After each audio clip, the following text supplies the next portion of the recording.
No, pues ya estamos aquí otra vez por fin, un 2 de marzo del 2021, después de muchos meses de aparente inactividad. Retomamos ya por fin para nuestra cuarta temporada. Y permítanme, eh, como noticia en nuestro Instagram del canal, bueno, de la compañía de teatro Proteusia y de el fanpage también de YouTube, de Facebook, tenemos un nuevo integrante, se llama Bruno Pereira y démosle la bienvenida, por favor. Tu, tu, tu, tu. Hola, Bruno. Hola, ¿qué tal? ¿Cómo están? Pues háblanos un poquito de Buenas ti. noches. Buenas. Buenas. No, pues un gusto de estar acá con ustedes esta temporada. Y así rapidísimo me presento. Pues soy Bruno, soy licenciado en letras, salí de la UAM, Iztapalapa, y me gusta mucho el teatro.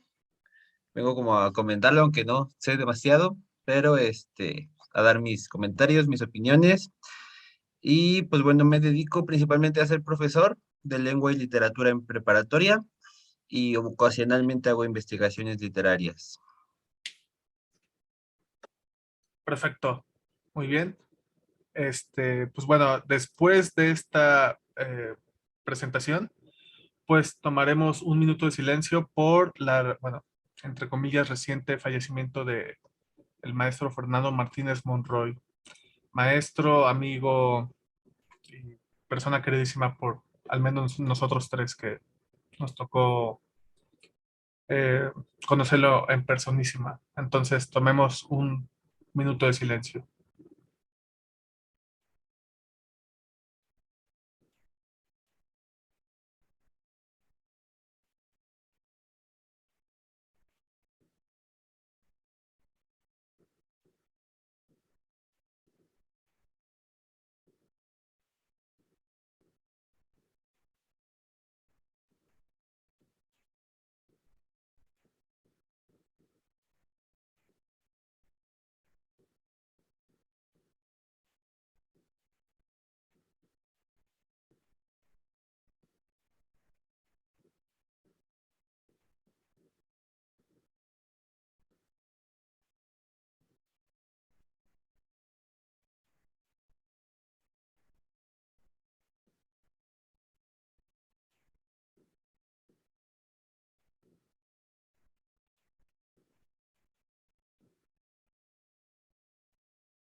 Muchas gracias. Y bueno, pues no es algo gratuito, tanto el minuto de silencio y recordatorio, pues justamente la sesión de hoy toca analizar, bueno, perdón, bueno, sí, toca analizar una obra precisamente del maestro Fernando Martínez Monroy, Los nombres de la ambición, pero antes, háganos el favor, Alejandro, Rubén y luego yo, de las efemérides, por favor, y ya pasaríamos de lleno al análisis. Pues muy bien, como ya es costumbre, un día como hoy, pero de 1962, nació el cantante John Bon Jovi, que además también fue actor. De eso me vine a enterar apenas hoy, me falta más bagaje cultural. Pues este cantante es líder de la agrupación musical Bon Jovi. Sus canciones más emblemáticas son It's My Life, y bueno, ahorita es de las que me acuerdo. Always es otra ochentera también muy buena. Apareció también en series como Sex and the City. Y bueno, eso es como a grosso modo, un poquito, muy poquito de lo que ha hecho este señor estadounidense John Bon Jovi. Rubén, por favor. Bueno, pues también un día como hoy, pero de 1968, nace, nace el actor británico Daniel Craig, un actor muy reconocido por sus películas de James Bond y una que otra muy conocida, Skyfall, ¿vale? Y pues un día como hoy, nace Daniel Craig. Y bueno, igual también en 1900 nacía Kurt Weill, compositor alemán que colaboró pues en aquellos ayeres con Brecht, para la creación de la ópera de los 3 centavos, que yo a título personal preferiría el nombre de la ópera de la perra gorda. Hay distintos nombres, pero pues cada quien. Ascenso y caída de la ciudad de Mahagoni, Los 7 pecados capitales, y ya después de algunas diferencias con Brecht, porque pues su música dejó de interesarle bastante, pues empezó a colaborar con otros artistas. Trabajó tanto en Alemania, Francia y Estados Unidos. Y bueno, una última efeméride que no vamos a mencionar mucho ni a ahondar mucho sobre Sonny Lane. Búsquenla, nació en 1980, es actriz de cine para adultos y bueno, pues ya, no diremos nada más. Ahora sí, el análisis. Pues bueno, justo Los nombres de la ambición se llama la obra del maestro Fernando Martínez Monroy.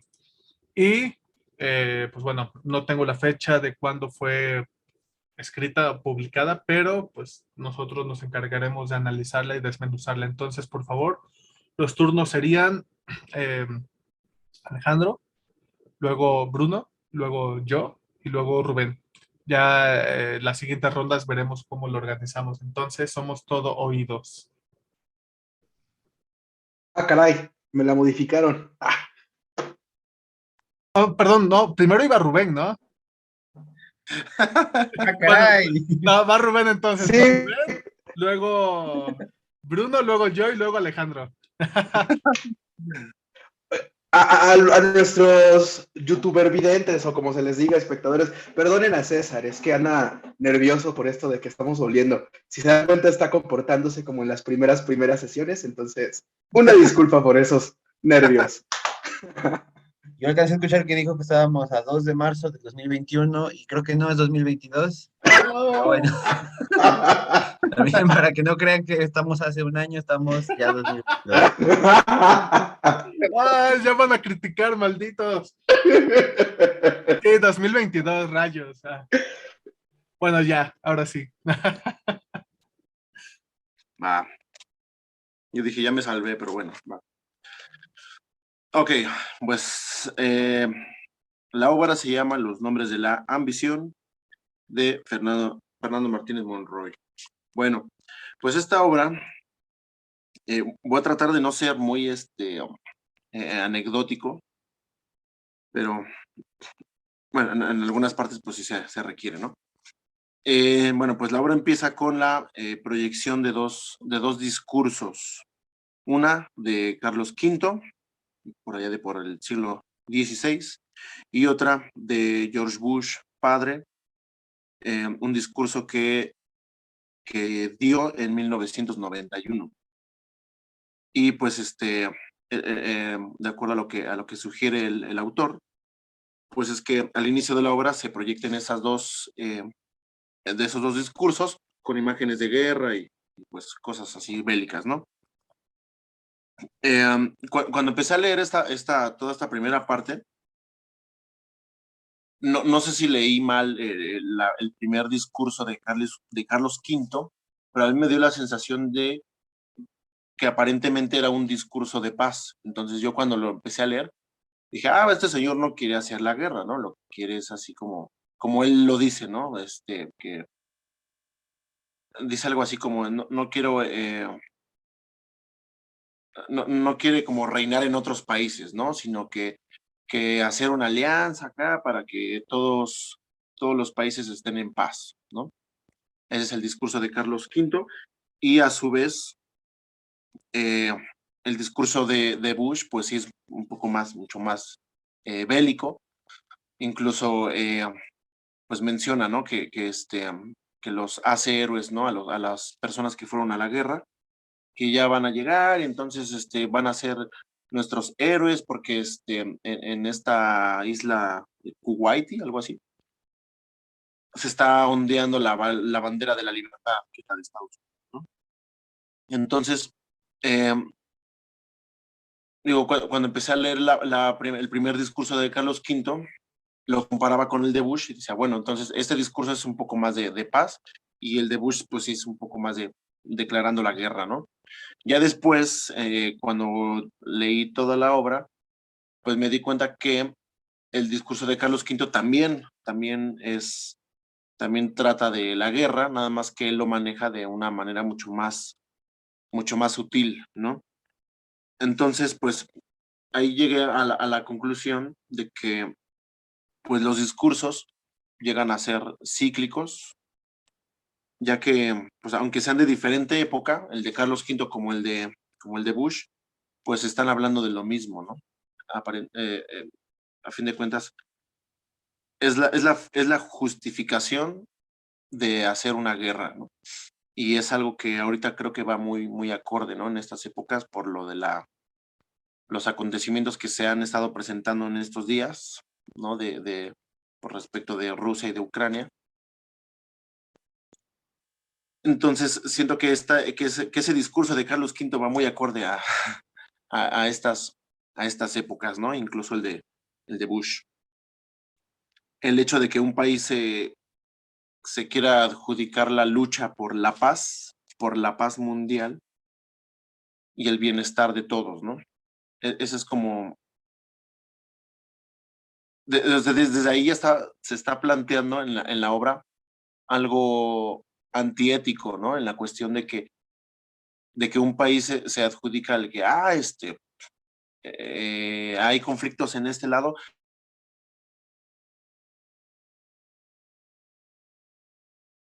Y desde que un país adjudica ese discurso, esa idea de querer controlar o parar.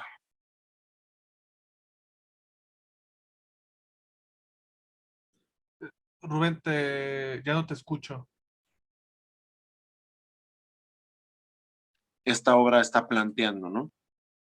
Bueno, pues ya va avanzando la obra, pues ya comienza con un mendigo ciego y andrajoso que va caminando, ¿no?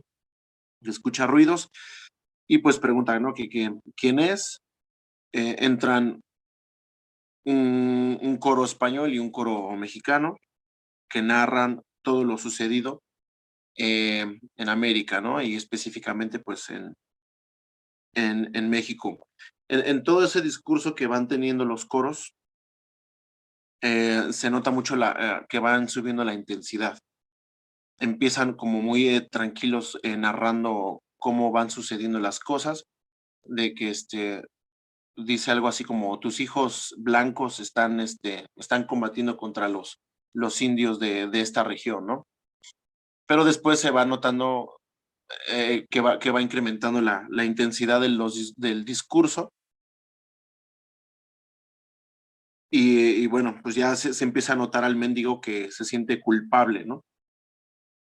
Carga una culpa. El coro incluso también lo culpa de lo acontecido. Y le dicen cosas así como, bueno, si no quieres ver, arráncate los ojos, ¿no? El mendigo se dice ser un rey y suplica, ¿no? Y ahí es algo pues muy contradictorio, ¿no? O sea, estamos viendo a una persona pues harapienta, pues en un muy mal estado de salud, y me intriga que esta persona sea el rey, o que se hace llamar el rey, ¿no? Entonces, en toda esta parte, en toda esta primera parte, empiezan yo hice anotaciones de algunas frases que están muy muy buenas en cuanto a reflejan como el carácter, ¿no? De los personajes. Hay una frase que apunté que me pareció muy buena, cuando el mendigo le dice, ten piedad de mí, solo soy un hombre, y el franciscano le responde, bueno, pero al elegir ser rey, pecaste como rey, ¿no? Incluso me recuerda un poco a Edipo Rey, ¿no? En la parte cuando termina, porque este rey, pues es ciego, está ciego y anda caminando, apenas si puede, la descripción del autor menciona que apenas si puede caminar, ¿no? Porque no tiene un bastón y no tiene de dónde detenerse, entonces que camina con dificultad, ¿no? Hay otra parte en la que el rey menciona, bueno, pues yo no lo elegí, yo no lo elegí. Y el franciscano le dice, le menciona, bueno, siempre hay un momento en que se elige. Entonces ahí ya se está hablando, ¿no? De una toma de decisiones. Todo ese principio de esta obra me pareció al principio muy confuso. Ya después, pues conforme se va desarrollando, pues te das cuenta que fue un sueño, ¿no? Que fue un sueño que tuvo un rey, el rey Carlos V, y bueno, ya una vez que despierta, lo ve ahí otra se me fue la palabra de esta persona que los ayuda, ¿no? Pues sí, como su mano derecha, ¿no? El que lo ayuda, dice, oh, ¿qué le pasa, señor? ¿El ¿Por qué duque? estás? El duque, perdón, sí, el duque. Entonces se despierta, en la acotación marca, ¿no? Así de que, ay, que se despierta muy, muy agitado el rey, ¿no? Pues ya ahí te das cuenta que pues efectivamente era un sueño, ¿no? Y el duque le pregunta, ¿no? Dice, no, ¿qué le pasa? Porque otra vez volvió a tener un mal sueño. Y ya el rey empieza a hablar, y una de las frases muy que me gustó mucho, bueno, que habla mucho de lo que viene siendo el carácter de este rey, es que menciona, bueno, no sé por qué tenemos que ir por el mundo haciendo lo que no queremos y queriendo lo que no debemos hacer, ¿no? Entonces, desde ahí ya te vas dando cuenta que a este rey, pues no le gusta ser rey. Es una persona que carga con mucha. Uno podría darse una idea, uno es rey, pero podría darse una idea que tener un título así, pues implican muchas responsabilidades y actuar ante los demás como rey, ¿no? Pero esta persona, pues se empieza a plantear que a él no le gusta y que está muy angustiado por las decisiones que debe de tomar por ser el rey, pero eso le va pesando, le va pesando. Bueno, aquí puse, ¿no? Es un rey atormentado por su puesto, por su cargo. Y a su vez, pues tiene gente el duque que es bien adulador, que todo lo que el rey quiere, tiene un poco de conciencia, pues las personas que lo rodean, como el duque, pues terminan por ocultarle esa conciencia, ¿no? Al decirle, no, ¿cómo cree? Usted no debe de pensar eso, usted es magnífico, usted es grande y tal, ¿no? Entonces, va en el transcurso de la obra, te vas dando cuenta de las debilidades, de las carencias o de las deficiencias que este rey tiene para poder gobernar y para poder tomar decisiones, ¿no? Aquí me adelanté un poco, pero puse, bueno, aquí es el colmo cuando cuando entra el cardenal, que es el vivo retrato pues, de la iglesia, de esa gente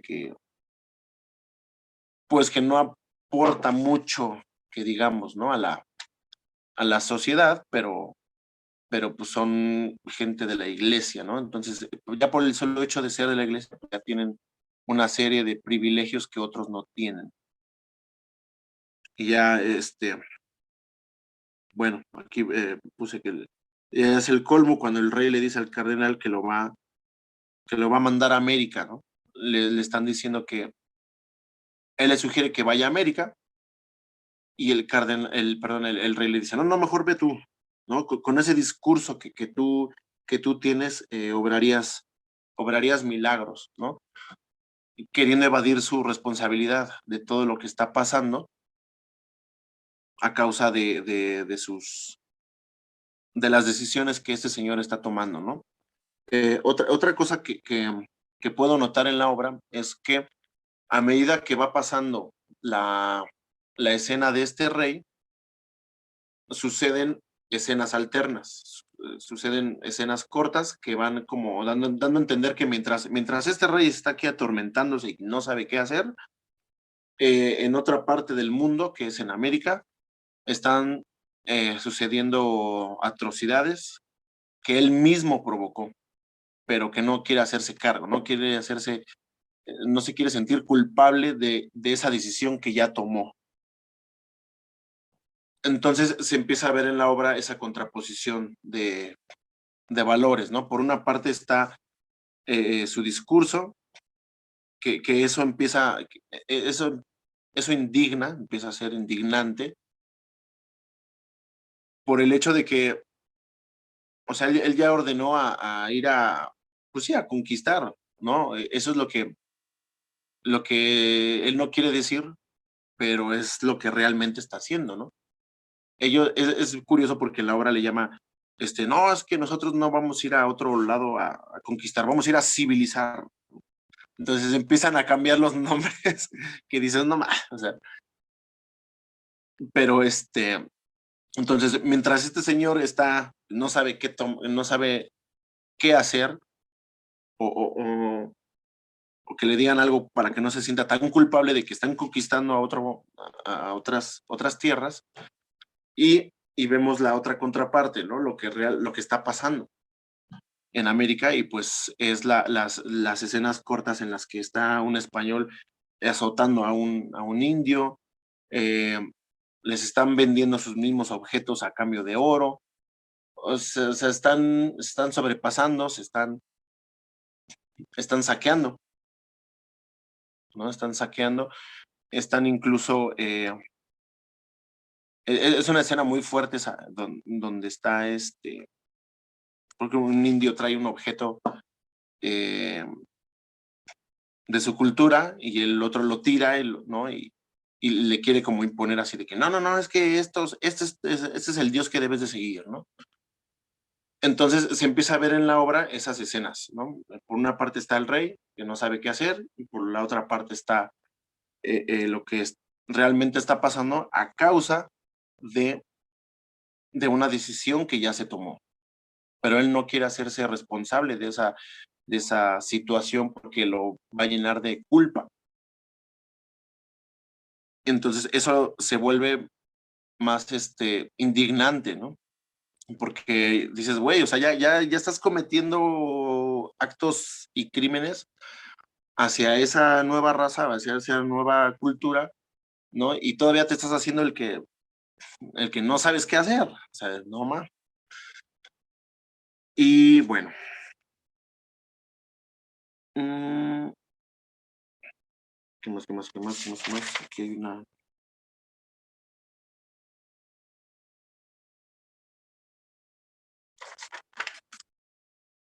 Entonces, ok, entonces llega aquí a todo esto, está hablando aquí que ya no sabe qué hacer. Cuando llega este personaje, entra un nuevo personaje que es Fray Bartolomé, bueno, que es Bartolomé de las Casas, más bien, ¿no? Y entonces esta persona entra y rompe el círculo que está teniendo el rey con el cardenal, ¿no? Ese círculo vicioso incluso, ¿no? De que uno quiere, el rey tiene un poco de conciencia y el cardenal está tapando la conciencia, ¿no? De decir, no, usted tú no pienses eso, no estás conquistando, no estás matando, no estás masacrando a otras personas, lo que estás haciendo es civilizando, ¿no? Y y si tú tienes que agarrar a América, ¿no? Y hay otro punto que se vuelve también, que enoja mucho, ¿no? El que el rey dice, bueno, es que no puedo dejar las tierras, ya cuando entra Bartolomé de las Casas y le dice, pues es que, ¿sabes qué? Estás cometiendo todo esto, por favor retira las tropas. Y el rey le dice, pues es que no las puedo, no puedo retirarlas porque si yo me retiro de América, Inglaterra o Francia se van a apoderar de eso.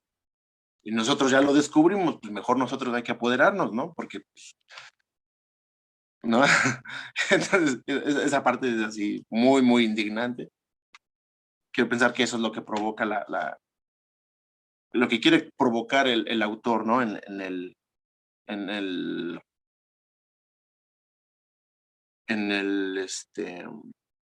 Espectador. en el espectador, ¿sí? Y hay una serie de frases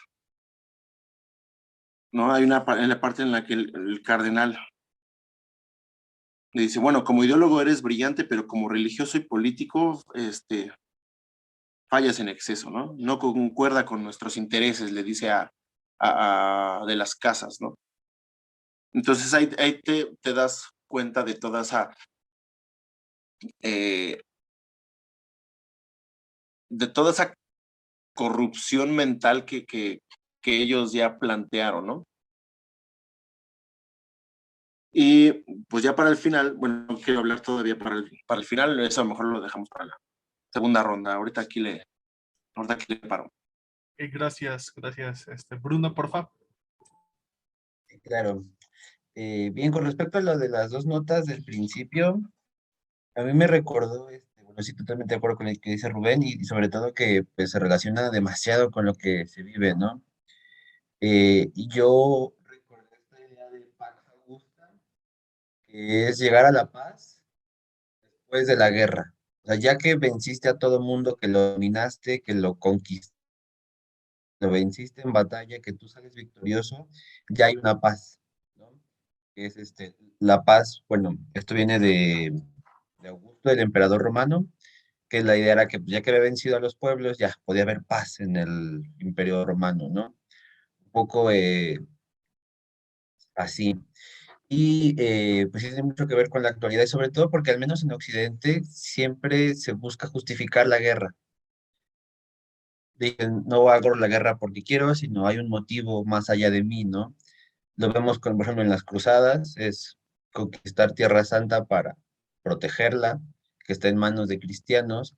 Hay una justificación en civilizar a los pueblos salvajes y bárbaros. Hubo una justificación en sacar a los infieles judíos y musulmanes de España, ¿no? Y ahorita hay una justificación, ¿no? Entre Rusia, Ucrania y la OTAN. Siempre se van a buscar justificaciones, pero sabemos que al final es una cuestión de poder, dominio y ahora intereses capitalistas, ¿no? Pero bueno, volveremos yo creo que después con este tema de la guerra. Porque es muy importante esta justificación, ¿no? Que se va a dar de la evangelización. Pero quiero comenzar con los personajes. Yo había hecho una clasificación, los había como puesto en grupos, y precisamente al grupo el cardenal, o no, de pasa el cardenal, le había llamado de corrupción. Precisamente había sentido o había percibido esta idea de que había una corrupción de los ideales cristianos a intereses económicos, políticos, de poder. Y en esta clasificación había incluido, de hecho, los apartados que es la iglesia y el Estado. La iglesia entre el cardenal y el fraile, que el cardenal está precisamente al lado de Carlos V, y el fraile es uno de estos personajes, como decía Rubén, que está realmente acá en América, ¿no? El que charla con el soldado. Y luego tenemos al Estado, que es precisamente este soldado, y el duque. Y estos personajes van a velar por intereses que se creería para el imperio, ¿no? Para el Sacro Imperio Romano, que es reinado por Carlos V, ¿no? Luego tenemos la clasificación que yo le llamé como el centro del conflicto, que es este personaje tripartito. Me parece que en alguna de las acotaciones del principio se menciona que el personaje de Eco, el mendigo y Carlos V son uno solo, ¿no? Eso también me pareció muy interesante porque hay como una estructura circular en la obra. Comienza el mendigo hablando con el franciscano y termina Carlos V hablando con el mismo franciscano, ¿no? Al principio comienza con un sueño, pero ese franciscano se transporta a la realidad, ¿no? Ya fuera del sueño. Y luego tenemos a Bartolomé de las Casas, que yo a este le puse el nombre de contrapunto, ¿no? Tenemos a los tres, y en ese orden pues Carlos V y Eco y el mendigo están como en medio, y los intereses de la corrupción, los intereses de las casas, pues van como a generar este conflicto precisamente en Carlos V, ¿no? Y bueno, ya para caracterizar bien a los personajes, me parece muy interesante el personaje del cardenal, cómo en la acotación se describe, ¿no? Que tiene que ser obeso, asqueroso, pero al mismo tiempo muy simpático, ¿no? Creo que es precisamente, yo lo llamaría como categoría de esta corrupción, que sabes que está mal, que te puede llegar a producir asco, pero que aún así dices, ay, mira, sí me convence, ¿no? Qué simpático muchacho, tiene razón. Eh, y al final es el que más va como o va a dar los mejores argumentos o los más fuertes para convencer a Carlos V al final, ¿no? De que continúe con la conquista y el saqueo.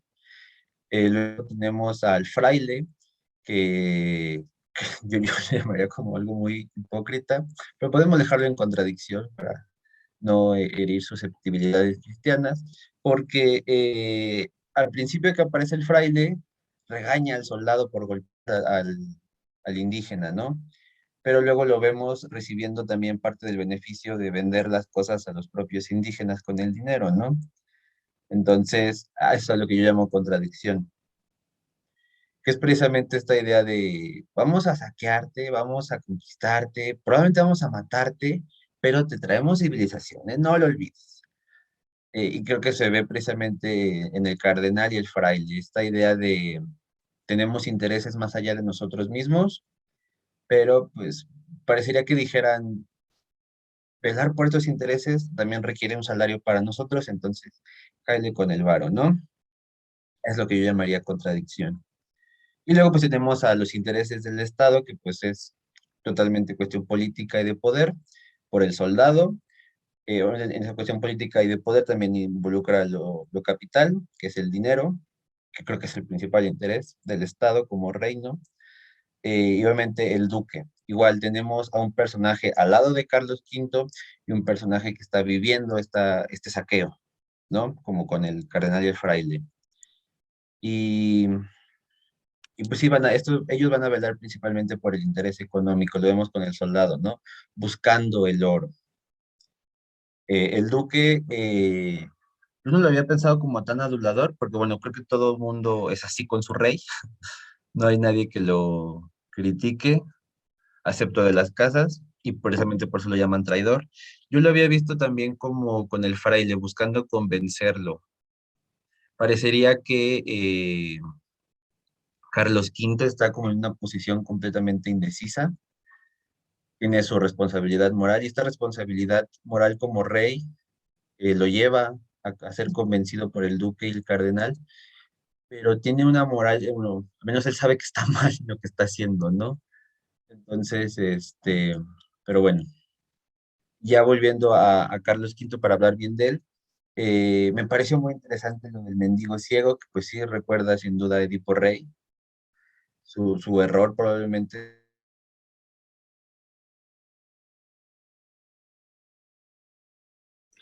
Perdón, te dejé de escuchar.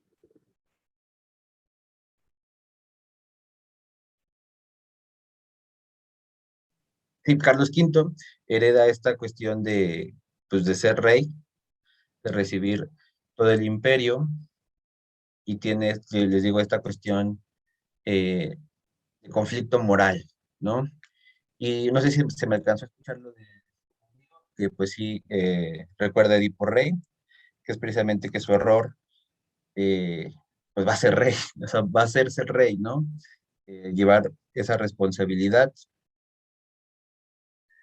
Y sobre todo, yo creo que también se podría interpretar esta cuestión de la ceguera como el no querer ver, porque como decía Rubén, eh, nadie quiere ir a América, a las Indias, a ver lo que está pasando realmente, ¿no? Ni el cardenal, ni el rey, los dos eh, omiten como decir, no, pues ve tú, no, ve tú, mejor tú hablas mejor, tú eres el rey. Nadie quiere ver realmente lo que está pasando, porque la única persona que lo ve y vuelve y lo critica es de las casas, ¿no? Sobre todo, pues el rey, yo creo que si lo viera, sí diría, no, pues sabes que está cabrón, bye, ¿no? Pero pues él sabe que si lo ve podría pasar eso, y como tiene esta responsabilidad del reinado, de perpetuar, porque al final de cuentas, esa es la figura de un rey, ¿no? Perpetuar esto que heredó a sus descendientes, ¿no? Esa es como su única responsabilidad. Entonces, que implica, claro, tener un buen reinado, incluso expandirlo, ¿no? Entonces, yo creo que también esta ceguera va en relación con no ver lo que realmente está pasando, una especie como de negación, ¿no? Y por último, bueno, y es que me gustó muchísimo el personaje de Eco, porque es precisamente esta como conciencia moral del rey, y que solamente, bueno, el rey lo ve porque es el mismo. Cuando Eco llega a hablar, creo que de forma más fuerte, el cardenal piensa que es el rey el que está hablando, ¿no? Y suena muy curioso porque, pues, Eco, que es parte muy sarcástico, dice una cosa, el rey piensa otra, y hay una especie de contradicción que el cardenal, pues creo que ya está harto, ¿no? De estar escuchando esta contradicción, creo que ya van como 3 días en el que lo está confesando, y está muy harto de estas dudas, sobre todo porque pues para él es muy lógico lo que debería hacer, que es seguir con la conquista, ¿no? Y luego tenemos a De las Casas, les digo, yo lo he puesto en la idea de contrapunto, y creo que es un personaje, y es que me parece fantástico porque, pensándolo como en una balanza, del lado de la corrupción tenemos a 4 personajes y de las casas es solo uno, entonces carga muchísimo peso para poder convencer al rey, ¿no? Sobre todo, a mí me llamó mucho la atención esta cuestión de la venta de sus libros, un bestseller de la época, supongo, y que eso influye, ¿no? O sea, genera un impacto mediático. Es como si un influencer llegara a convencer, ¿no? A un político, que puede pasar, seguramente pasa, ¿no? Entonces, pero bueno, y sobre todo que todo el mundo ataca de las casas, ¿no? Y el valor que implica volver a España, bueno, que entonces no sé si se le llama España todavía, pero volver ahí y que se ha llamado traidor, obviamente, como volver a que te maten, ¿no? Y bueno, ya para cerrar esta parte, porque ya se va a cerrar el acto, eh, pues sí creo que estos personajes van a estar implicando el conflicto, ¿no? Y al final, pues Carlos V se va a decantar por perpetuar estos intereses políticos y económicos, ¿no? Ya con esto cierro para que no nos corte. Muchas Ya. gracias. Entonces, ahorita volvemos.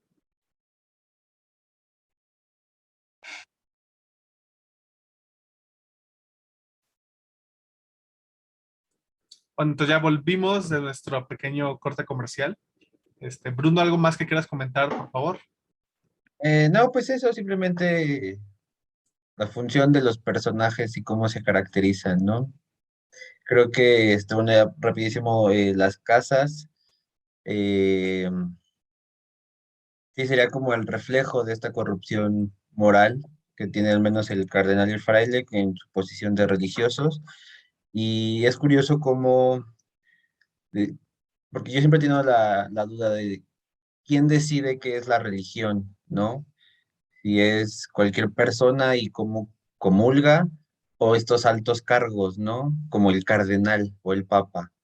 Entonces, pues pensándolo, pues sería una religión muy ojete si solo el cardenal y el fraile decidieran, ¿no? Porque todo es por interés de una santa iglesia, pero pues provoca muerte y saqueo, ¿no? O sea, destrucción de otras personas, con el argumento de que pues, como no son como yo, tengo el derecho divino de correrlos de la tierra o exterminarlos, ¿no?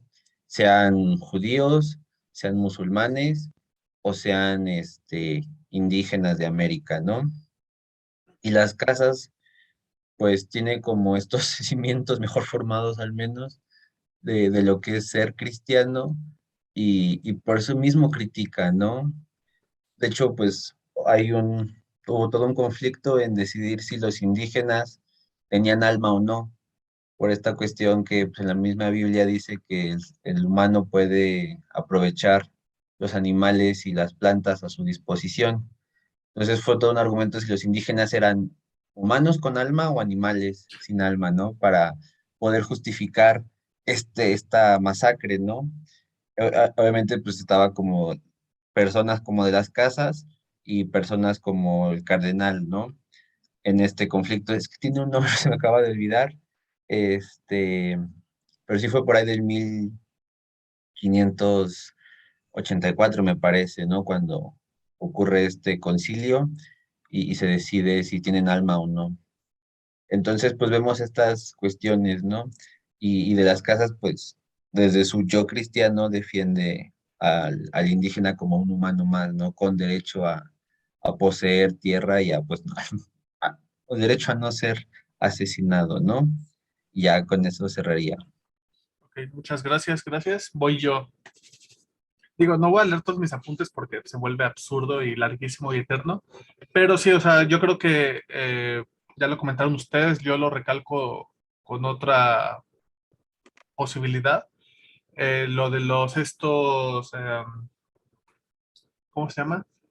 Pantallas, vaya, me llama la atención, ¿no? Porque justo el maestro, cuando analizaba, por ejemplo, Romeo y Julieta, ¿no? Decía, es que ¿en dónde empieza la obra? Y bueno, ya, ahí se hace un desglose de análisis, etcétera, que no viene tanto a cuento, pero aquí podría aplicarse lo mismo, es decir, uno tendría que preguntarse, ¿en dónde comienza la obra? Entonces, yo lo que puedo advertir es que la obra empieza a partir de esta primera indicación, acotación del dramaturgo, bueno, que es el mismo, que es poner de manifiesto dos pantallas, bueno, tres, con estos dos mensajes y el otro con literalmente, visiblemente la guerra. Es decir, para que desde un principio se muestre lo que decía Rubén, este choque, este contrapunto, esta contraposición. Y es que yo creo, y eso se puede observar en muchísimas obras, que una buena obra de teatro, o sea, todavía no estoy diciendo que esta sea buena obra de teatro, estoy diciendo nada más que una buena obra de teatro empieza desde el principio ya poniendo las cosas tal cual.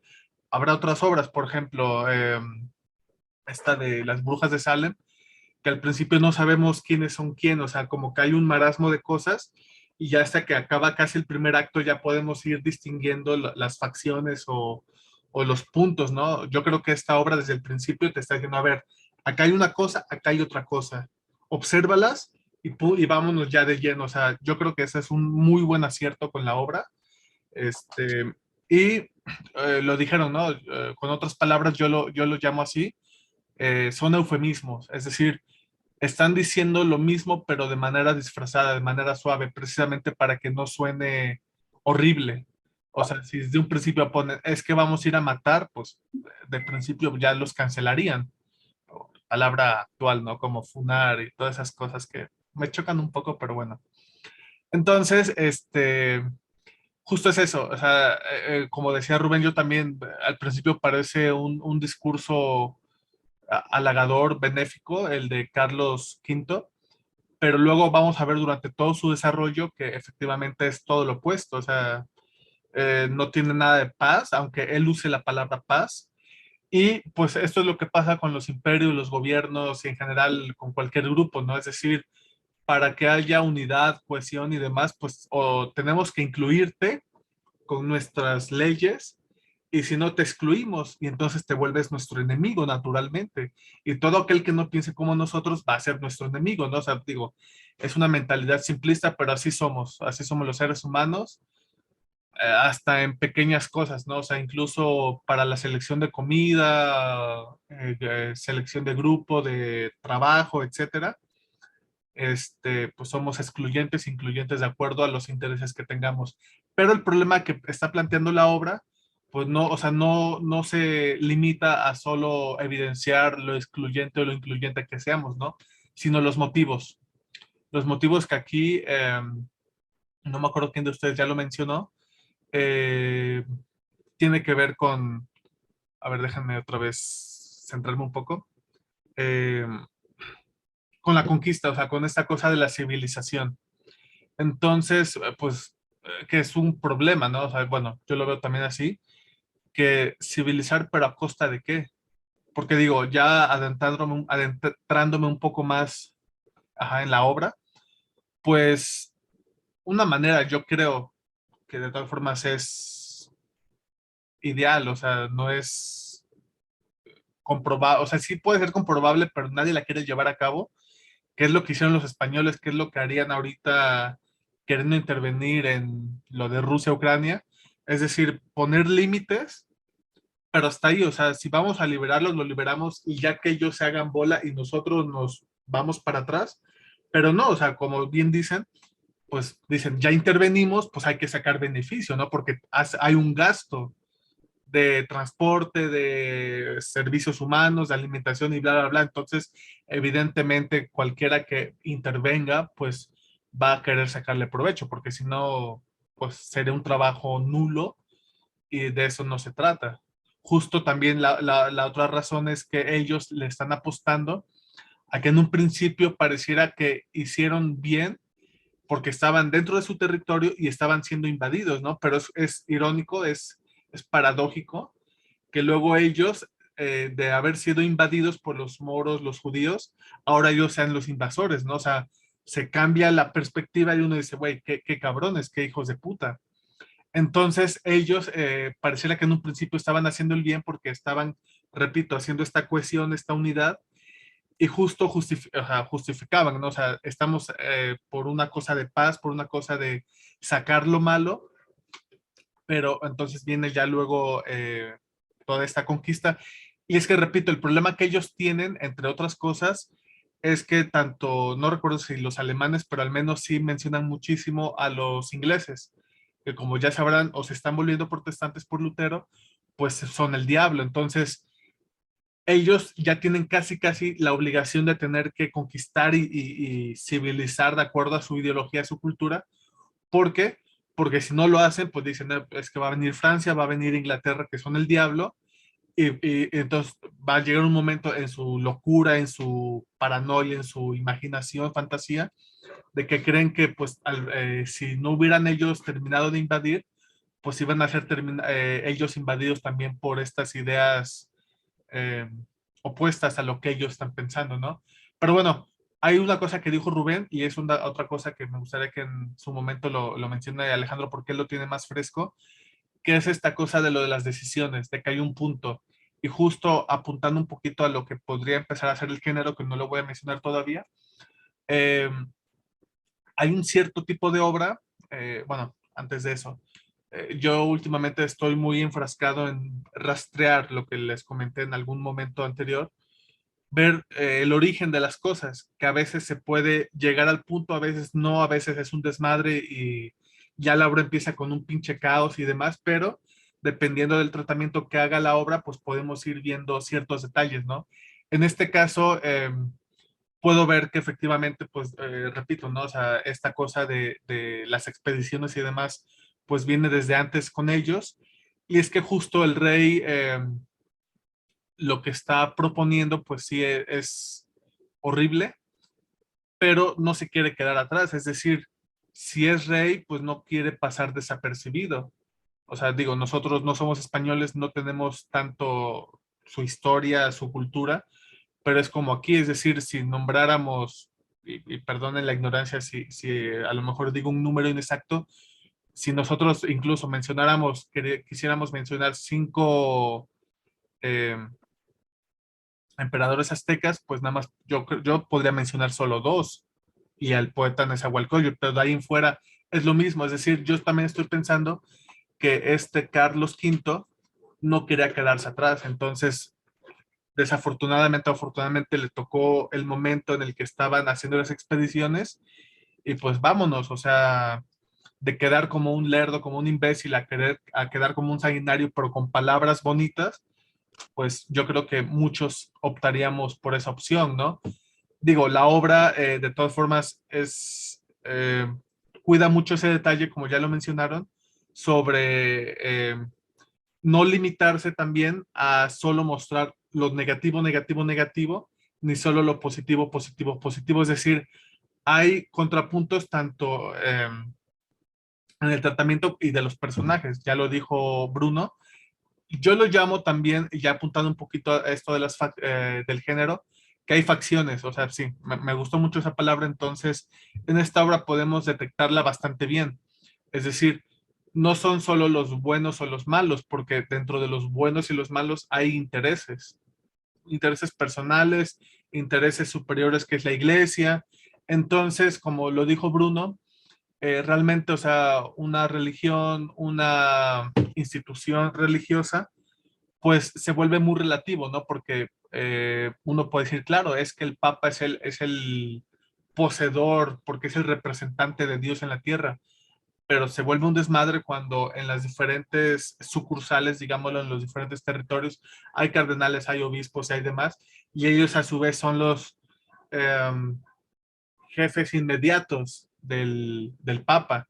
Entonces ya se va tergiversando, o sea, porque a menos que el Papa pudiera duplicarse, triplicarse y ser el mismo en diferentes lugares, pero no se puede, es decir, se vuelve otra vez una cosa burocrática de tener que mantener, sustentar todo este aparato religioso y político, a final de cuentas. Entonces, ya regresando al tema, al asunto de la obra, eh, pues sí, podemos ver, como lo dijo también Bruno, este personaje, el cardenal, que en palabras que hemos mencionado antes, puede ser muy grotesco, horrible, porque conozco un amigo que es idéntico a él, o sea, no voy a decir su nombre porque de todas formas no ve los videos, pero si no van a pensar que soy un chismoso. Pero es lo mismo, o sea, es dragón, pero es buena onda y a uno le cae bien, o sea, sabe ser carismático. Entonces, yo creo que ese es otro punto también bueno, efectivo de la obra, que los personajes no te terminan de caer tan mal, pero tampoco son la gracia divina. Es decir, como lo dijo Rubén, o sea, hay veces que uno dice, ay, este güey, o sea, no puede ser, no puede ser. Y por otro rato dices, pues está diciendo unas cosas que uno dice, no hay de cómo rebatirle a su pinche argumento que está diciendo este hombre, a su razonamiento.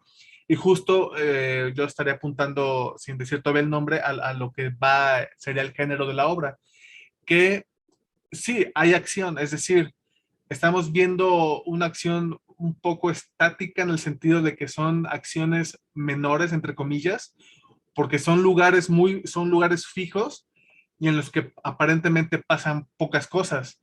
Pero lo que estamos viendo es que hay una serie de razonamientos y razonan y razonan y razonan. Y entonces eso nos lleva a pensar de un modo y luego de otro y luego de otro y luego de otro. Y uno dice, bueno, es que sí, justo el cardenal tiene razón en esto, pero en esto está bien pendejo. Justo Carlos I, Carlos V, es correcto lo que dice, pero en esto está muy mal y así nos vamos yendo, ¿no? Entonces, estos contrapartes del eco también, o sea, se me hizo buenísimo. De hecho, yo en un principio no lo entendí, o sea, ya lo dijeron ustedes, es un sueño.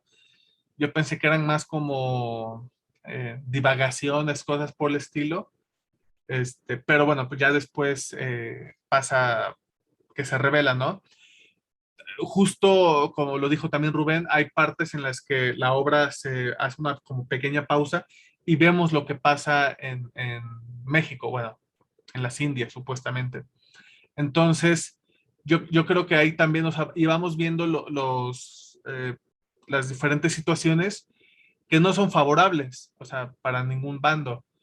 Y justo yo creo que ahí donde peca todo, todos estos hombres que están en España, es que justo si ellos estuvieran aquí en México, evidentemente cesarían de todo lo que están pregonando, porque no es lo mismo suponer o interpretar o justificarse al ya estar viendo los hechos, que es lo que de las Casas sí está haciendo. Y él tiene manera de poder decir, a ver, cabrones, esto está pasando. Y justo me llamaba mucho la atención esto de las traiciones de los traidores, porque pues no es traidor, o sea, lo llaman a los estos judíos, a los estos árabes moros, eh, infieles, pero realmente ellos no son traidores, ¿no? O sea, ponen el caso de Marina la Malinche y pues ella no es traidora, es decir, el que podríamos pensar que es traidor, pues es de las Casas. ¿Por qué? Porque está dentro del propio grupo de ellos y es el que piensa distinto. Evidentemente va a ser un traidor, o sea, evidentemente. Pero Marina, pues, da unos argumentos que uno dice, claro, es que ella no es traidora, en ningún momento eh, demostró que fuera partidaria de tal o cual. Ella lo único que quería era dejar de estar bajo el yugo del Imperio Azteca. Pues, ¿qué hace? Pues va y se mete con los españoles para poder darle la madre al Imperio Azteca. La cosa que yo creo repito, que es lo ideal que tendría que hacer cualquier país, cualquier sociedad, cualquier gobierno, cualquier cosa militar que interviniera, es que si va a intervenir, pues nada más se resolviera el conflicto y se fuera, pero no, o sea, repito, lo que dije casi al principio, es que pues velan por sus intereses, ¿no? Y ya para acabar mi primera participación, es que yo creo que en sí la mayoría, si no es que no todos los personajes, pero sí la mayoría, pues están blasfemando, es decir, están poniendo a Dios, pero realmente lo que están llamando, como el nombre de la obra sería, es que a lo que ellos llaman Dios en realidad es ambición. Es decir, por eso es el eufemismo, ¿no? O sea, si lo cambiamos por poder o por ambición, pues realmente podemos ver cuáles son sus intenciones auténticas.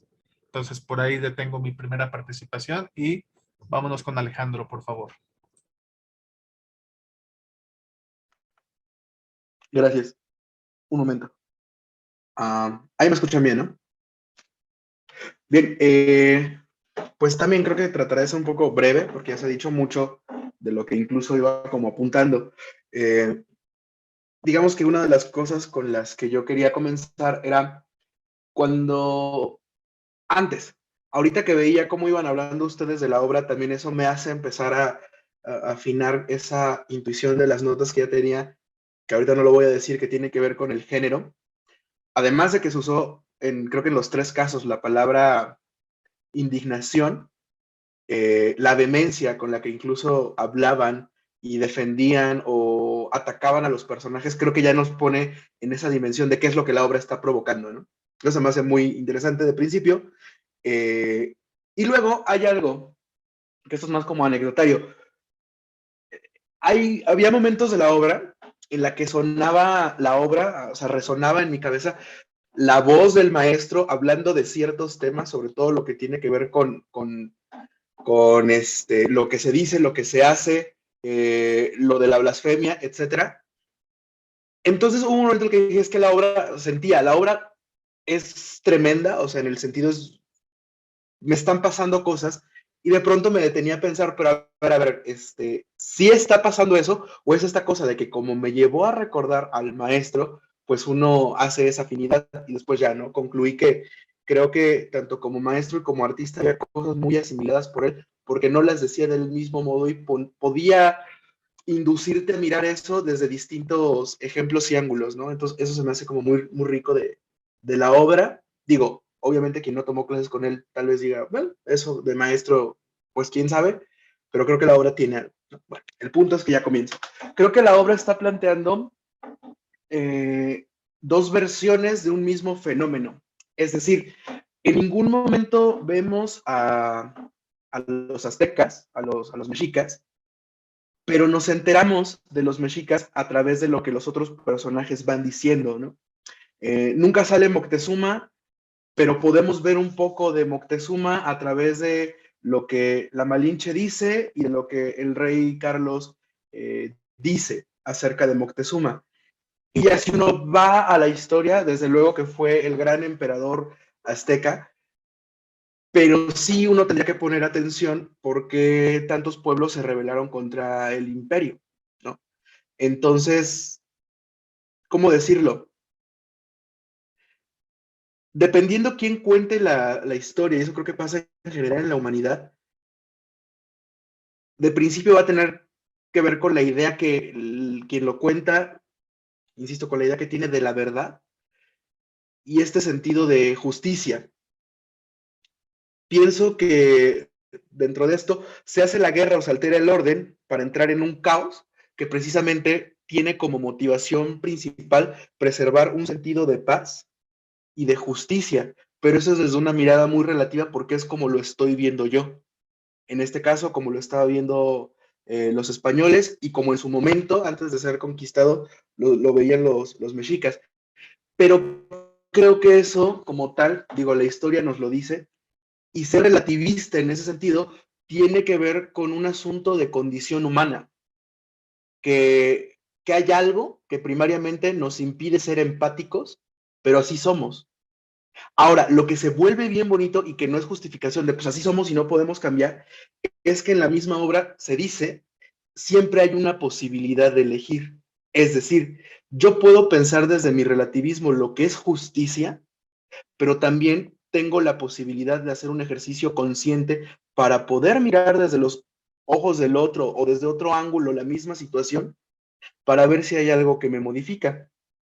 O puedo decidir no hacerlo y vaya, a lanzarme con mis ideales, ¿no? Entonces, en ese sentido, creo que ahí es bien importante, ¿no?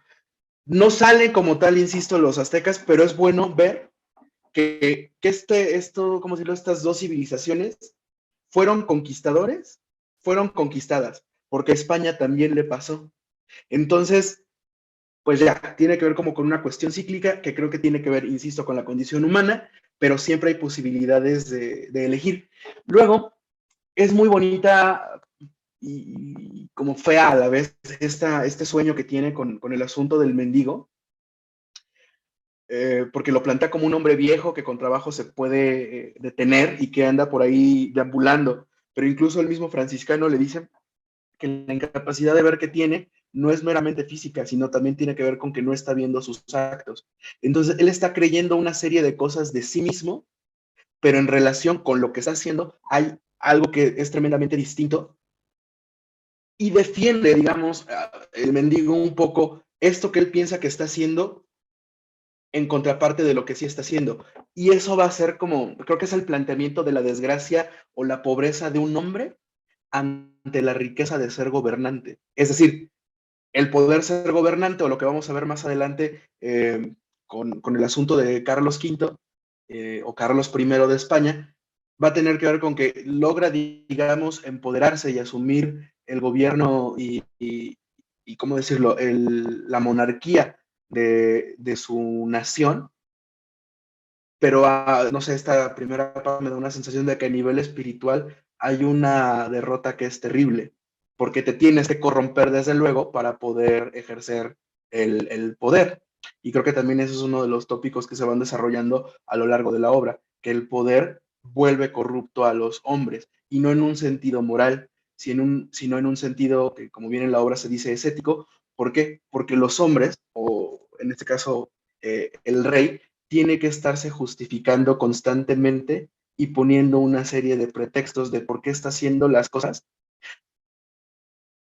Y al final, o sea, esta voz que no lo deja descansar, él sabe que no es correcto o que no está, dejemos bien, él sabe incluso y lo dice, yo no voy a poder dormir igual.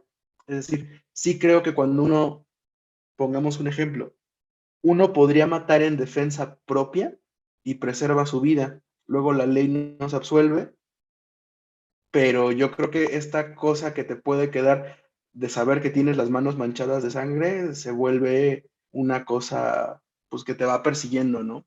Para siempre. En fin.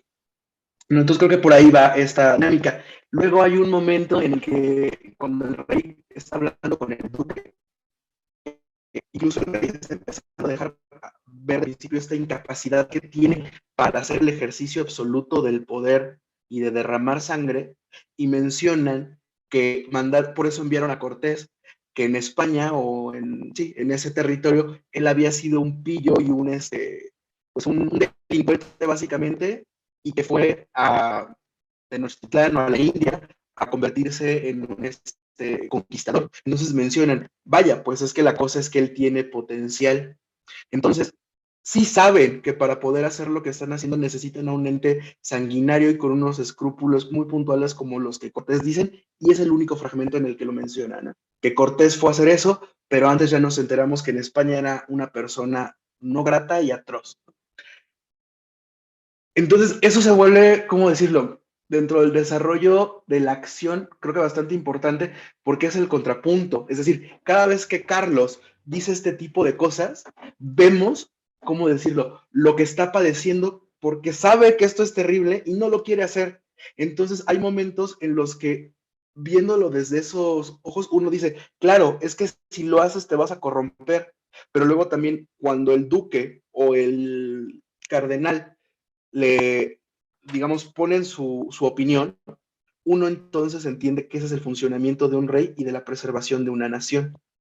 Hay otro momento en donde él dice, es que si dejamos y abdicamos de la conquista, que el cardenal, ustedes ya lo dijeron, dice, no, no es conquista, estamos civilizando, estamos esparciendo la palabra de Cristo. Eso es una infamia, o sea, que de verdad el cardenal lo diga es infame, pero bueno, así es. Entonces, si nosotros dejamos ese territorio, Francia e Inglaterra lo van a conquistar. También eso suena atroz, pero es cierto. Si España o los reyes de España dejaban ese territorio, probablemente sí iba a haber otros conquistadores. Seguramente, ya sean los de Europa o los mismos que existían acá. Entonces no estoy diciendo que haya estado bien, pero dentro de la dinámica de funciones de alguien que tiene que preservar su nación, eso era lo correcto. El asunto es que lo que es correcto para preservar una nación a nivel humano, espiritual, ético, en relación con el universo, pues es terrible.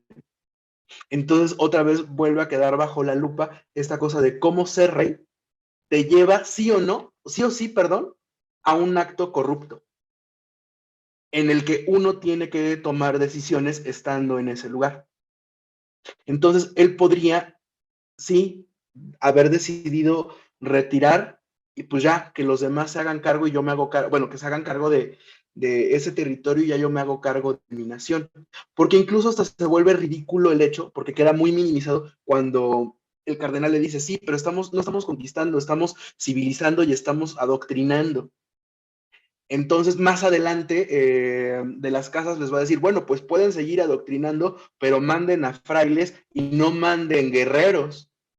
Y entonces ahí se cae el cuento de que lo que importa es la doctrina. Entonces sí, le están poniendo el nombre de libertad, el nombre de Dios, el nombre de Cristo a esto que están ambicionando. Y creo que el conflicto del rey Carlos precisamente tiene que ver con lo que ustedes ya también han dicho, con esta cosa de no poder trascender.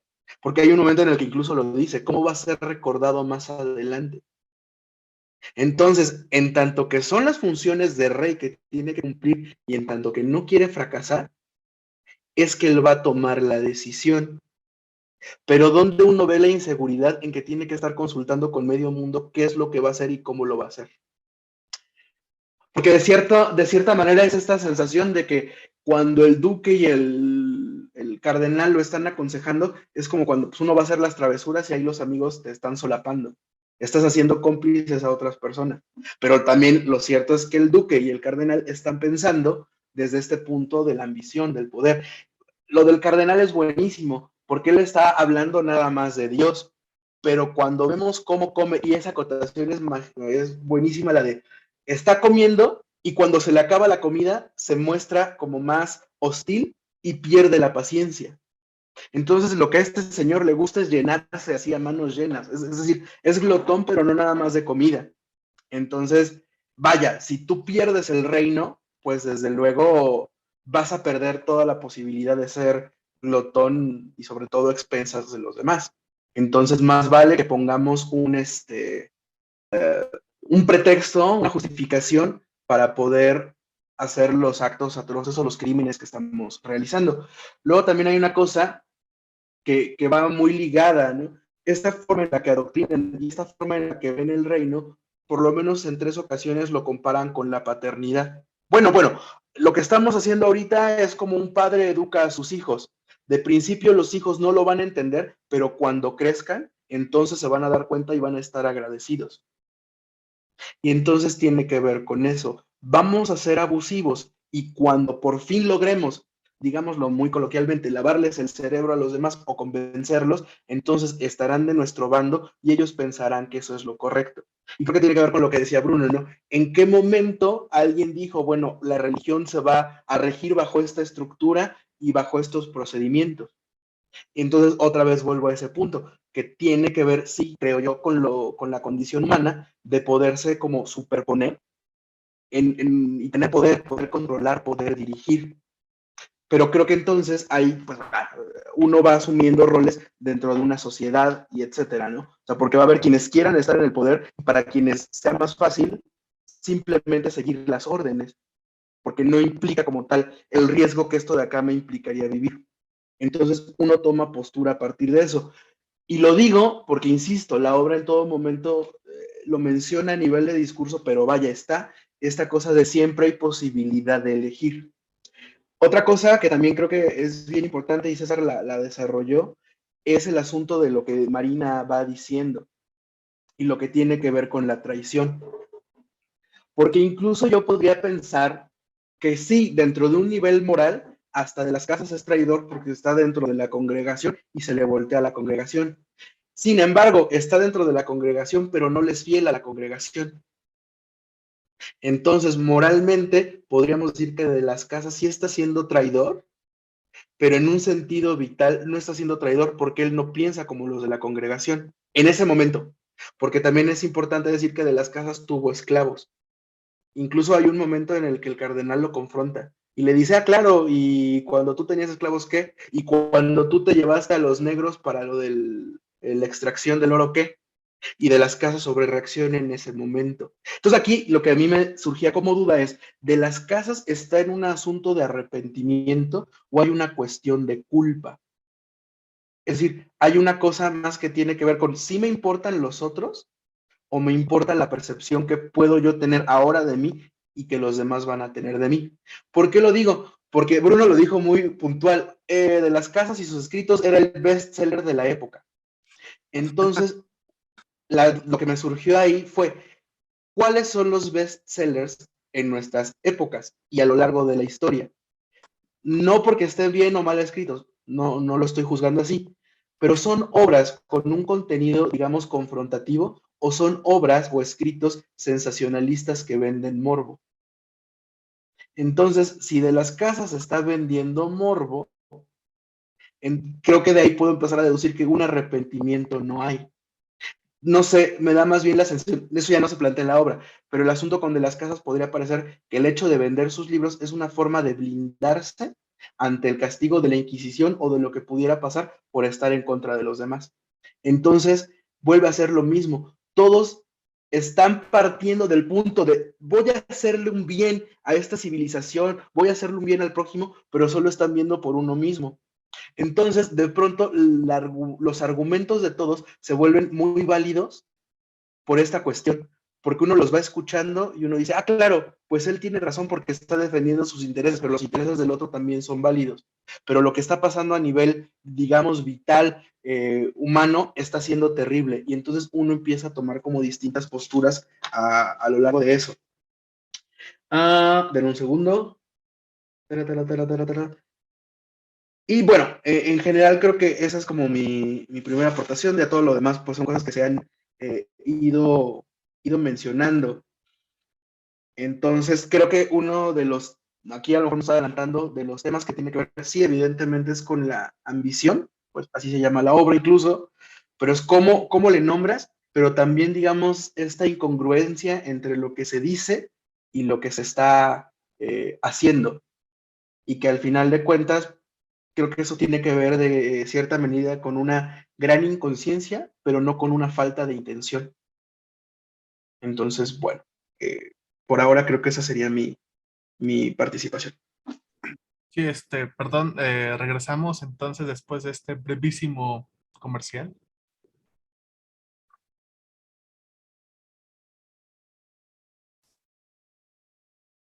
Bueno, ya regresando ahora sí de nuestro último corte. El nuevo orden ya para finalizar, concluir, sería primero Bruno,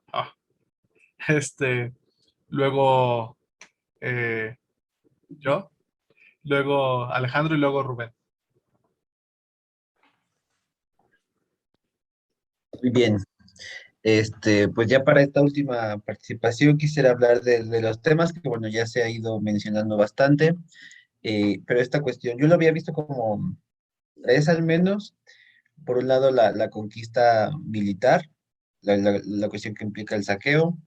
Por otro lado, el conflicto moral de Carlos V y sobre todo, y que creo que es lo más importante, lo que va a generar todo, los argumentos, como decía Alejandro hace rato, es esta cuestión de la evangelización como excusa para conquistar a un pueblo, ¿no?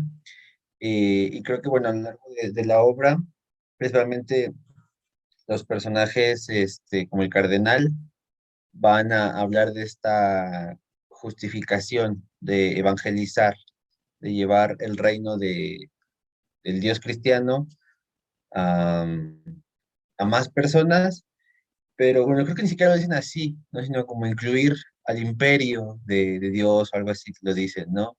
O sea, no es como que más personas reciban a Dios, sino como llevarle más personas a Dios. Eso se me hace bastante curioso, ¿no? Eh, y sobre todo esta cuestión que decía César hace rato de la inclusión, exclusión. A mí cuando lo mencionabas me recordó esta cuestión de Team Frío, Team Calor, Team Batman, Team Iron Man, o sea que ¿de qué bando estás? ¿No? Tienes que decidirte siempre. Y si eres del otro bando, eres mi enemigo, en cosas muy absurdas, ¿no? Se vuelve peligroso en cosas como ideas de Estado-nación, ¿no? De si eres ucraniano, si eres ruso, si eres mexicano, si eres español, ¿no? ¿Eres mi enemigo o eres mi amigo? Y creo que el tema aquí es cómo se lidia con la otredad. Creo que el problema es ver al otro como algo inferior, algo excluyente totalmente, algo con lo que no te puedes relacionar. Y una de dos, o te mato o te convierto en mi amigo y literalmente te convierto en cristiano, te convierto en occidental, ¿no? Y creo que es una cuestión identitaria que vemos todavía hoy, ¿no? Por eso llama mucho la atención también lo de los dos fragmentos, porque por un lado es Carlos V, pero por otro es Bush, ¿no? Hace 30 años. E incluso podríamos mencionarlo hoy también, ¿no? O sea, esta cuestión de la guerra y los motivos por los que se hace la guerra, pues parecería que siguen vigentes, ¿no?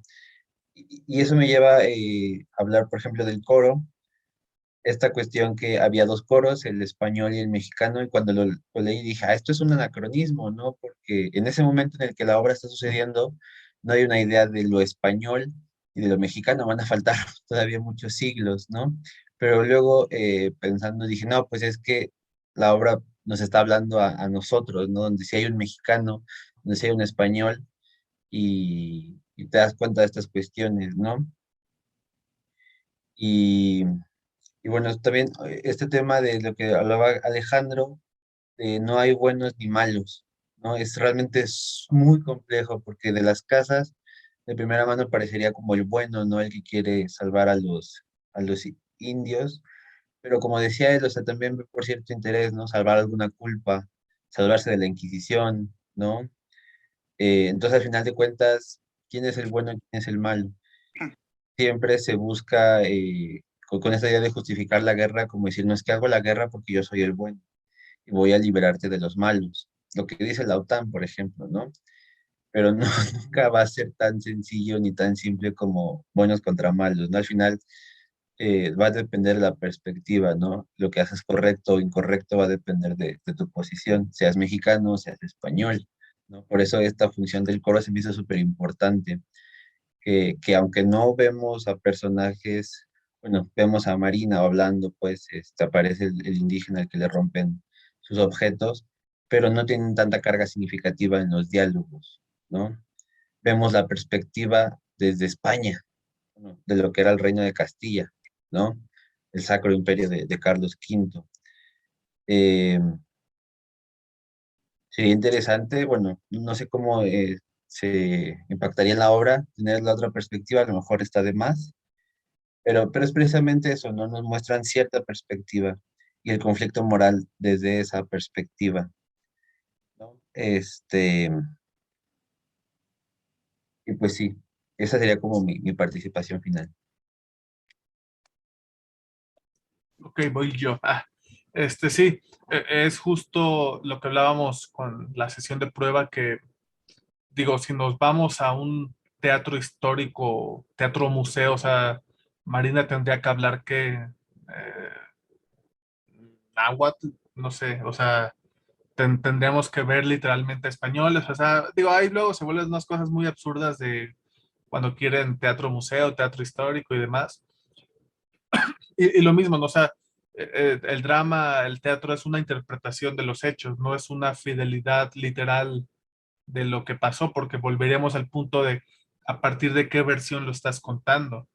Y entonces tendríamos que cuestionar si esa versión es verdadera, es real o es también una interpretación de los acontecimientos y demás, que de hecho al final eh, el dramaturgo, nuestro maestro, al final pone que la primera parte de Contrapuntos lo tomó a partir de un libro, me parece. Y bueno, él desarrolla todo lo demás. O sea, ya serán otras cuestiones de hablar sobre plagio y demás, que no es el caso, ¿no? Pero es un tema para otro momento. Y bueno, pasando otra vez a lo nuestro, al tema de la obra y todo, justo yo también, o sea, el discurso del rey, al final, pues uno se asombra, o sea, se escandaliza porque es tal cual el que está diciendo Bush, o sea, ahí magistralmente el dramaturgo lo fue diseñando para que terminara siendo, o sea, casi idéntico a lo que dice Bush en su momento, ¿no? Entonces uno dice, no mames, o sea, viene a ser la misma cosa, la misma chingadera. Ese es por un lado, ¿no? Eh, algo que comentaba con Rubén hace unas horas, hace un día, y adelantándome un poco, perdón, Rubén, justo tiene que ver con esta cosa de el fin justifica los medios, ¿no? Es decir, para mí no tiene que ver o sea, alegando un poco con estas palabras, la obra, o sea, no se queda solo en ver a los españoles contra los mexicanos, los aztecas, o ver al cardenal contra, porque no se trata de ver quién gana, o sea, no es un conflicto desnudo de que, porque ahorita, o sea, yo les podría preguntar, ¿no? O sea, ¿quién ganó? Realmente, ¿quién ganó? Y la obra no es que se trate de ganar o perder, más bien, y ya apuntando a lo que sería el género de la obra y todo esto, recordemos que para entender un poco más la cuestión esta del género, tenemos que irnos a qué es lo que sentiste al final con la obra. Es decir, porque la obra te va guiando emotivamente, o sea, para concluir, o sea, para decir, ah, no mames. Y justo esta obra, digo, adelantándome un poco ni modo, es una obra didáctica. Es decir, las obras didácticas, en su mayoría, si no es que en la totalidad, apuestan a que, como lo dije, hay una serie de razonamientos. Es decir, no es que esté mal, es que es su manera de expresarlo. Dos ejemplos claros que ya los hemos revisado, bueno, uno, pero otro se los invito, el de la crítica a la Escuela de las Mujeres de Molière, es exactamente lo mismo, es decir, se juntan unas personas y empiezan a dialogar, a discutir sobre un tema, ¿no? Y lo mismo que aquí, o sea, unos dicen unas cosas, otros otras, y te maravillas, te escandalizas. Y la otra obra, la de La Paz Ficticia, que ya analizamos hace unos meses, hace un año, me parece, y es lo mismo, o sea, es una suerte de razonamientos que uno va teniendo y justo lo que te va a provocar la obra es que si tú no conocías el tema, o sea, si tú no conocías a los españoles, a los mexicanos, al emperador tal, a Cuauhtémoc, te vas formando una idea, es decir, te plantea tres posibilidades mientras vas viendo la obra y al finalizar, es decir, si no sabías, vas a adquirir una postura con respecto a lo que estás viendo. Dos, si ya sabías, vas a tener dos posibilidades con respecto de saber. Mantener tu postura con respecto de lo que ya sabías o cambiar de postura. La obra didáctica es lo que va a generar, es decir, al final con lo que uno vea, uno dice, ah, no mames, pues es una mamada la guerra. O dices, ah, pues no sabía, pero ahora sé y la guerra es una mamada, tal cual, perdón por las palabras, de modo. O puede ser que también seas de otra mentalidad y demás y digas, no, pues yo creo que la guerra está bien por esto y esto y esto. Es decir, volvemos al punto. Si yo les preguntara, sobre todo a ti, Bruno, que no eres tan especializado en teatro, serían estas tres preguntas que se te harían para saber cuál sería como tu inclinación con respecto a lo que viste. Ahorita si quieres me lo respondes y si quieres no. Entonces, pues bueno, eso es lo que genera la obra didáctica. Y justo, repito, esto de los vencedores, los vencidos, los tal, no, yo me atrevería todavía a decir que la obra ni siquiera trata del rey O bueno, sí. O sea, no, yo creo que es un eje principal, pero no es o sea, corrijo, es el central, pero no es el principal, el rey. Yo creo que el principal es el de las casas, porque justo, ahorita lo explico también más concienzudamente, pero de las casas es el gran perdedor, porque, o bueno, lo que nos hace sentir que no triunfó por su último discurso que dice, o sea, porque no se trata del rey, sino de las casas. Yo espero en que para los siglos venideros el hombre evolucione y utilice su corazón y su mente. ¿Lo hemos hecho? A veces, no siempre. Que sea sincero ante sí mismo y ante Dios y que no utilice su nombre para cubrir sus ambiciones. Es decir, cuando de las casas expresa esto que está diciendo, nos deja una sensación de que todo esto ha fracasado. Y justo, digo, el maestro Fernando Martínez Monroy en sus explicaciones, en sus clases, decía, no que esto fuera una ley, o sea, que esto tenía que estar forzosamente en una obra didáctica, pero una buena obra didáctica, una exquisita obra didáctica, tiene que verse al héroe o al personaje que está luchando contra todo esto que fracase, justo para que adquiramos esta postura a favor de él, o que si tuviéramos una postura dijéramos, güey, o sea, qué de la chingada estuvo que este pobre hombre trató, luchó y todo, y pues no lo logró, y entonces eso nos va a enardecer, nos va a indignar, como lo dijo Rubén en su momento, y uno va a decir, güey, es que no mames, es que de las casas tenía razón, y ya nos fijó la postura para estar a favor de él. Que digo, en este caso también podríamos estar un poco a favor del rey porque pues dentro de su locura, su demencia, dentro de su ambición, pues vimos que también es un hombre equivocado. Sin embargo, el que realmente yo creo a consideración fracasó, pues fue de las casas porque lo intentó, aunque también sus motivos tuvo y demás, pero esa es la sensación que nos genera la obra al final con este último discurso. Y bueno, pues si no sabías, Bruno y las demás personas que nos van a escuchar en algún momento, pues se denomina una obra didáctica. Digo, ya más adelante en otras sesiones profundizaremos o veremos otros aspectos o lo que tanto Rubén como Alejandro también puedan aportar sobre este tipo de obras. Entonces, aquí acaba mi participación. Ok, yo desde lo que estoy observando, y aquí no es contradecir a César, pero yo pienso, no es contradecirlo, pero yo creo que los dos fracasaron.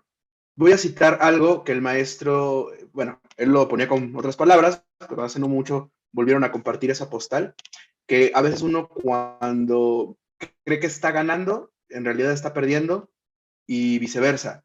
¿Por qué? Porque la obra empieza con la figura de un hombre derrotado. Entonces, él está ganando a nivel de riqueza y de funcionamiento para el ejercicio de poder que va a realizar, pero humanamente, vitalmente o éticamente hablando, él está perdiendo. Porque lo que estamos viendo al final es a un hombre en una situación terrible, y la última escena de ese hombre, esa es la primera escena, y la última escena de ese hombre es un hombre, digamos, alzándose victorioso frente a su pueblo, firmando un decreto. Entonces, creo que es eso. Ganó como rey, pero como humano, como hombre, creo que ha perdido. Y en el caso de las casas, pues sí, su motivación, su movimiento, desde luego fracasa. Y esa última intervención que tiene de las casas de ojalá y en el futuro los hombres, eso, ¿no? Piensen tocándose el corazón, pues sean más humanos y más conscientes de sí, da una sensación de esperanza, pero que al mismo tiempo creo que es lo que vuelve maravillosa a la humanidad. Nos comportamos a partir de patrones, pero hay como una especie de elemento sorpresa que creo que que tiene que ver con la voluntad. O sea, de repente uno cambia su voluntad y hace un ejercicio distinto y entonces uno se puede modificar. La cosa es hacerlo, ¿no? Pero en tanto que uno no lo hace tan constantemente, uno ya puede ver cómo se está comportando la humanidad e intuir o prever cómo va a ser en adelante.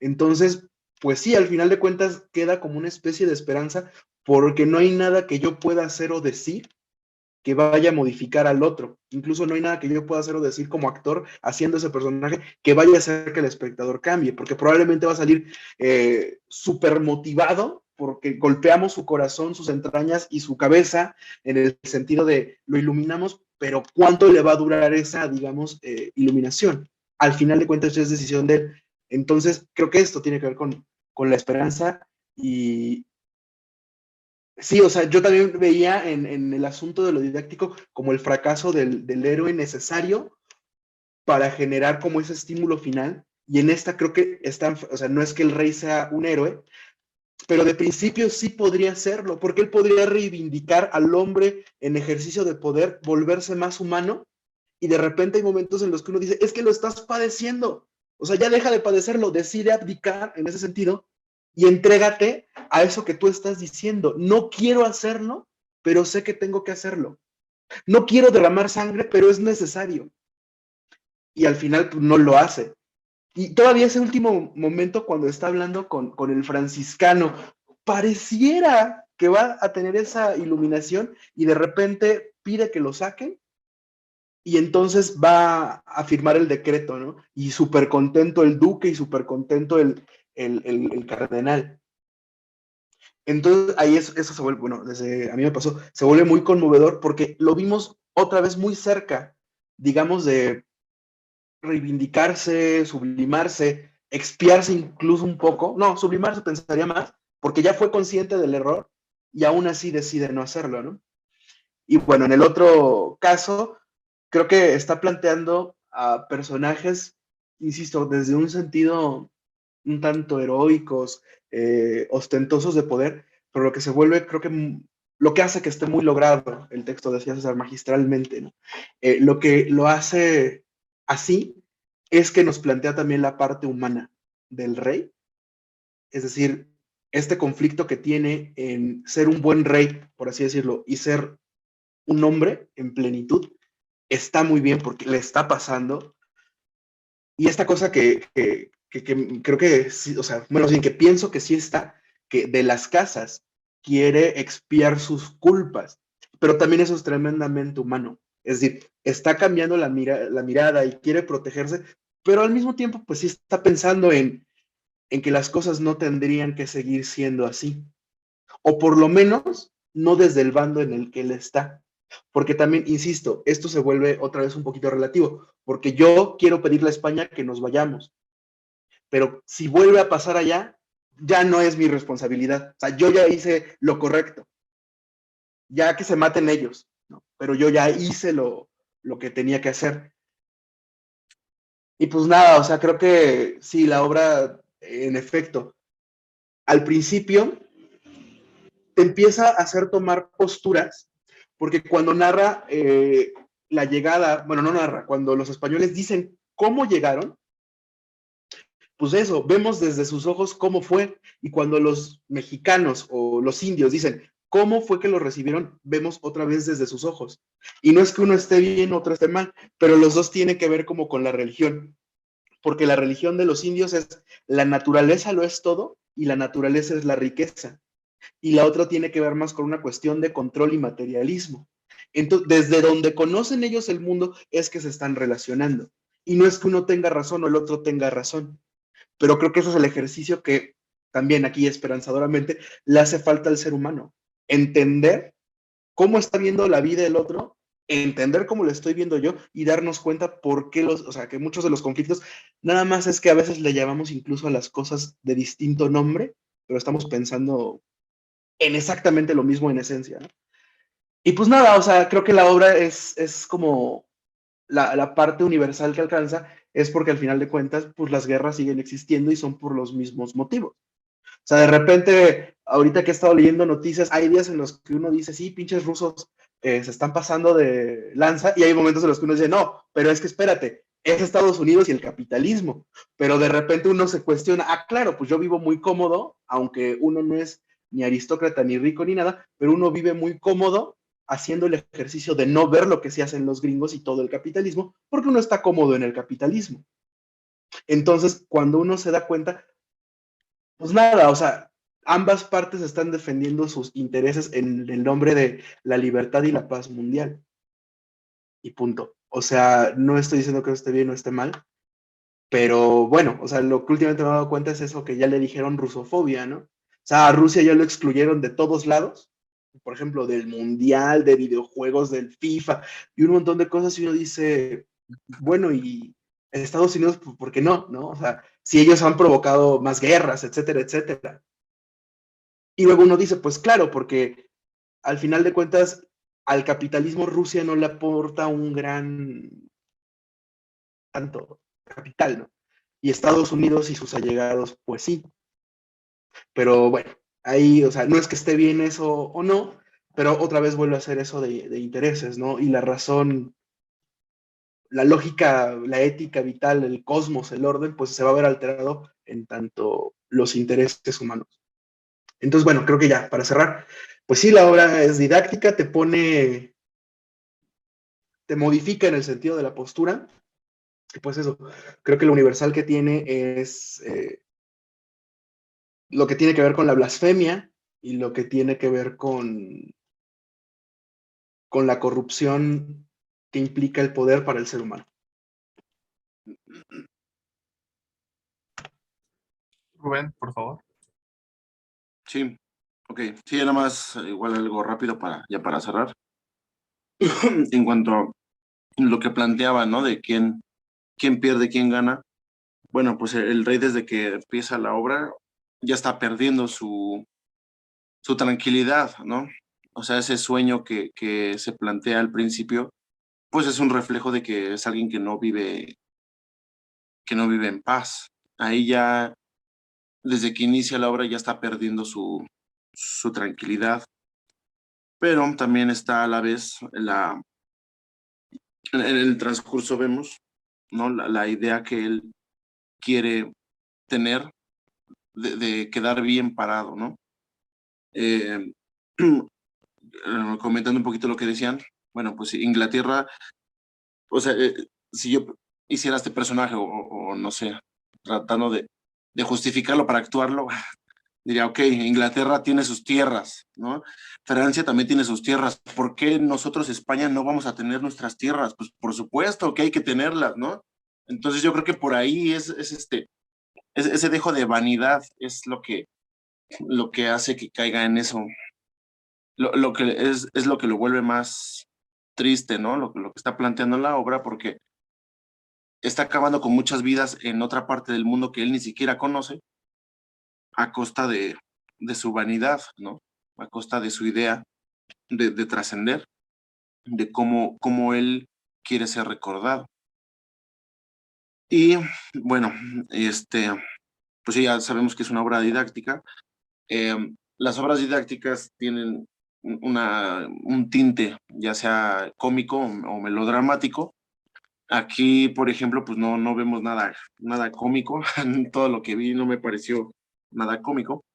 Entonces, yo soy de la idea, bueno, le apuesto a que lo melodramático tiene que ver precisamente con la situación en la que ellos están viviendo, la época, las circunstancias de la época que están pesando más sobre el carácter de ellos, ¿no? Eso es lo que yo pensaría que vuelve la obra melodramática, ¿no? Porque es como si ellos estuvieran siendo víctimas de la situación en la que se está viviendo en el mundo, ¿no? Retomando lo de Inglaterra, ¿no? O sea, Inglaterra, estamos en una época en la que Inglaterra ya tiene sus tierras, en la que Francia tiene sus tierras, entonces nosotros debemos de tenerlas, ¿no? Entonces él está haciendo, a pesar de su humanidad, está haciendo todo eso por la situación o la época en la que se está viviendo. Entonces, por esa parte podría decir que sí, la obra didáctica tiene ese tinte melodramático y pues ¿qué más puedo comentar? A ver, el personaje principal fracasa. pues sí, ahí efectivamente los dos tanto de las casas como el rey, pues fracasan las dos posturas. Y eso es lo que hace que pues enardezcas más, ¿no? Y pues aquí igual termina mi participación. Sí, sí, sí, bueno, ya para concluir y ya dar los avisos de siempre. Sí, otra cosa que mencionó Rubén Arto al final es que este tipo de obras, yo creo, lo vamos a ir desarrollando más adelante, es que podemos detectar qué tipo de acciones son las que llevan a cabo, es decir, si pueden generar, o sea, que sean lamentables o que sean patéticas, o sea, digamos que todas las obras, las acciones son patéticas de cualquier obra, pero la distinción entonces radicaría en que si la acción hace que uno se ría del personaje, porque podría ser que fuera vicioso, lo que hablábamos hace la sesión pasada, o más bien daban pena, daban lástima, daban qué.